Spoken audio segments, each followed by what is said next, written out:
yadda na ɗauki soni shi ne farin ciki na, shi ne bakin ciki na.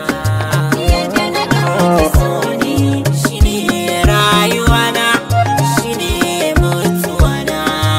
Yadda na ɗauki soni da shi na gane kaina, da shi na manta kaina, da shi na ɗaura kaina, da shi na kwance kaina. Yadda na ɗauki soni shi ne cutar jikina, shi ne warrakana.